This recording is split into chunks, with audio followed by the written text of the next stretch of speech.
Chers compatriotes, depuis près de 34 ans, la communauté internationale célèbre le 13 octobre de chaque année la Journée internationale des Nations Unies pour la réduction des risques de catastrophes. Cette journée marque le moment pour chaque pays du bilan des progrès accomplis dans la réduction des risques de catastrophes. L'édition 2023, qui est célébrée sous le thème « Combattre les inégalités pour un avenir résilient », vise à mettre en évidence le rôle des inégalités en tant que moteur des risques et catalyseur des conséquences des catastrophes. En effet, les inégalités socio-économiques jouent un rôle majeur dans l'exposition des populations aux catastrophes et augmentent leur vulnérabilité. En outre, ces phénomènes en eux-mêmes touchent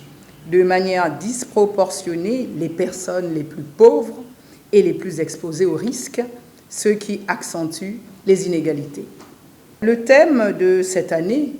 qui vise la mobilisation de l'ensemble des parties prenantes, à savoir les employeurs, les élus et les collectivités locales, les établissements d'enseignement, les opérateurs publics, les associations, les experts et spécialistes chargés de la prévention et de la gestion des catastrophes, les médias et, au-delà, l'ensemble des populations, rappelle l'importance, sinon l'urgence, d'accélérer la prise en compte dans les politiques et stratégies respectives de la notion de réduction des inégalités socio-économiques. Chers compatriotes,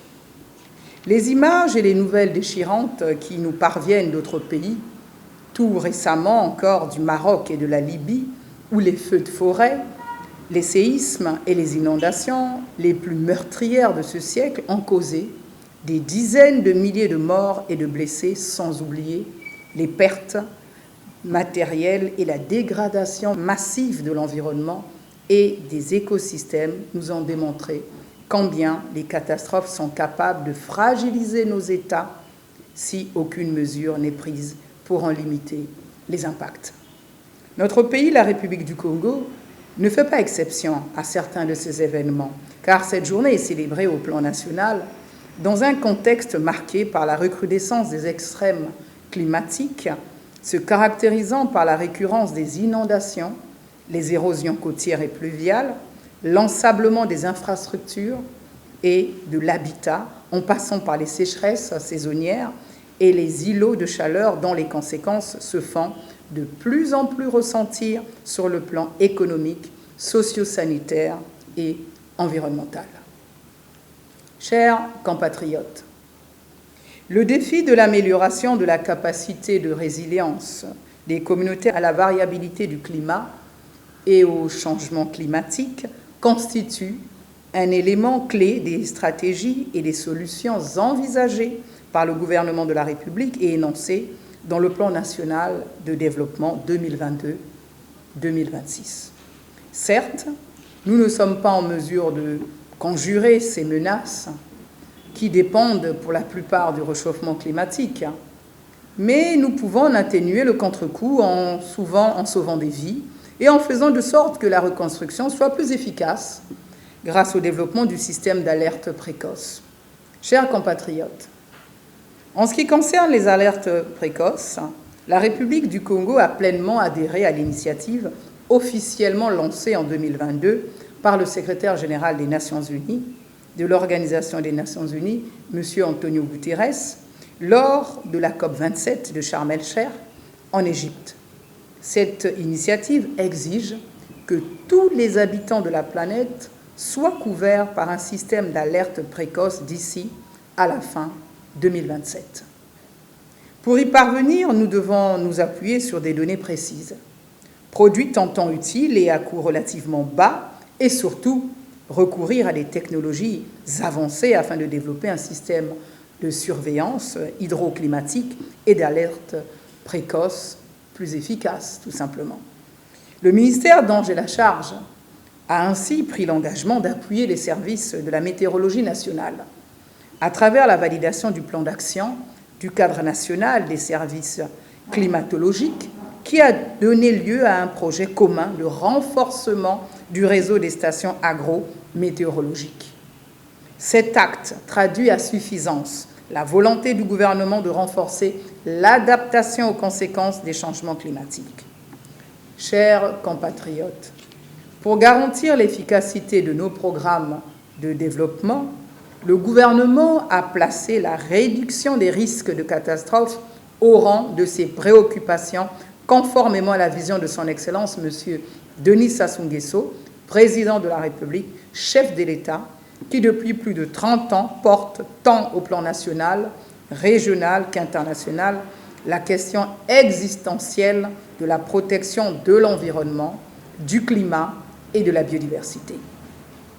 Cet engagement est motivé par la prise en compte de l'adaptation aux impacts du changement climatique dans les différentes politiques, stratégies et plans nationaux et par la volonté du gouvernement de mobiliser les financements nécessaires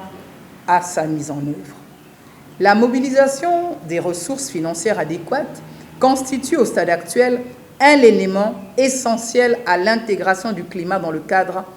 politique pour permettre de soutenir les initiatives climatiques, que ce soit par le biais des financements nationaux,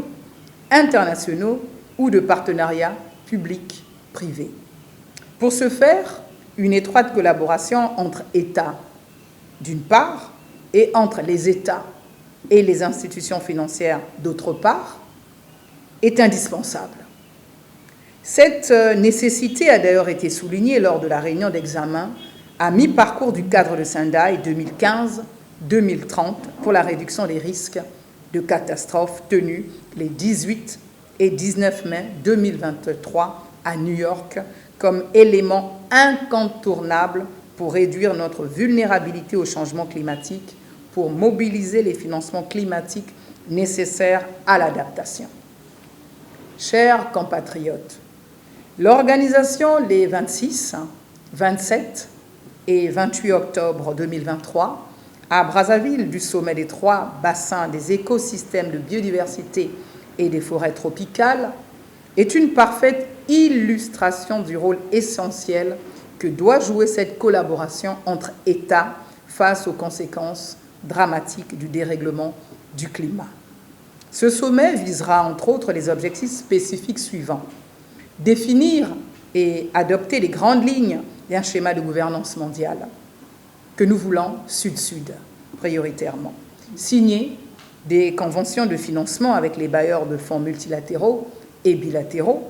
la philanthropie mondiale et le secteur privé, créer une plateforme de coopération scientifique et technique sous-régionale et intercontinentale et renforcer les capacités dans les 3 sous-régions et enfin rapprocher le droit de l'environnement, du climat et celui de la biodiversité. C'est pourquoi je réitère mon appel à une prise de conscience générale et à une franche collaboration entre les institutions étatiques, le secteur privé et la société civile pour une réponse adéquate à ce grand défi qui nous attend. Vive le cadre de Sendai, vive le Congo vert, durable et résilient. Je vous remercie.